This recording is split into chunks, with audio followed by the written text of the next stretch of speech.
त्यांच्या काळात काय केलं. अरे माझ्या काळात मी काय केलं हे विचारायला तुझा जन्म तरी झाला होता का? कशाला विचारतो बाबा?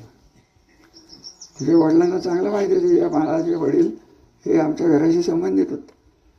तर ते काय केलं आणि त्याचं केलं खरं मला पहिल्यांदाच बोललो आहे आणि शेवटचंच बोलणार आहे. हे काय त्याच्याकडे लक्ष देत नाही कधी. माहिती सवय नाही. आणि चिलटं तर काय येतच असतात. चिलटाचे काय डास ते येतच असतात.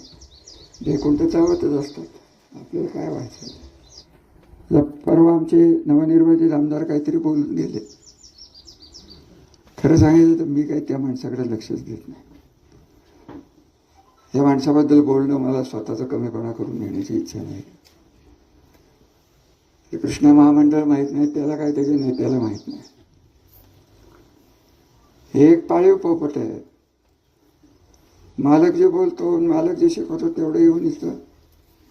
त्यामुळे कशाला त्यांच्याविषयी बोलायचं आहे. आणि त्यांना एवढं जर भागाचं कल्याण करायची हौस आली असेल, ज्याचा उल्लेख दीपकरावांनी केला त्या NICDCची MIDC मसवडमधनं इकडं आणून दाखवा ना. आम्हीच तुमचं नेतृत्व मानतो. सुळशी धरणाचं पाणी बघा या जिल्ह्यात सगळेजण मागणार आहेत. वकील साहेब मी कोणालाही दोष देत नाही, कुठल्याही मंत्र्याला बोलत नाही, कुठल्याही आमदाराला बोलत नाही. हे पाणी आम्हाला देईल त्याला आम्ही मतं टाकू. हे कार्यकर्त्यांना मी वकील साहेब म्हणत नाही आहे. हे मतदारांना आव्हान आहे मला. तुम्ही विचारा कोणालाही विचारा. कोणही हे तुमच्या भागातल्या फार थोड्या नेत्यांना पाणी प्रश्नाची कळकळ आहे आणि ज्ञान आहे. माफ करा सगळे वरिष्ठ मंडळी इथं. पाणी आणायला फक्त काय फक्क्या मारायला लागतात का? फार सोपं झालं असतं.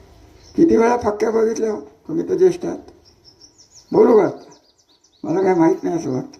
नुसतीच फक्के मारायचे कालवा आला कालवा इलेक्शन आली की बापू तुम्ही तर बघितलं असं. आता हे असं करून होत नाही. ABP माझा, उघडा डोळे बघा नीट.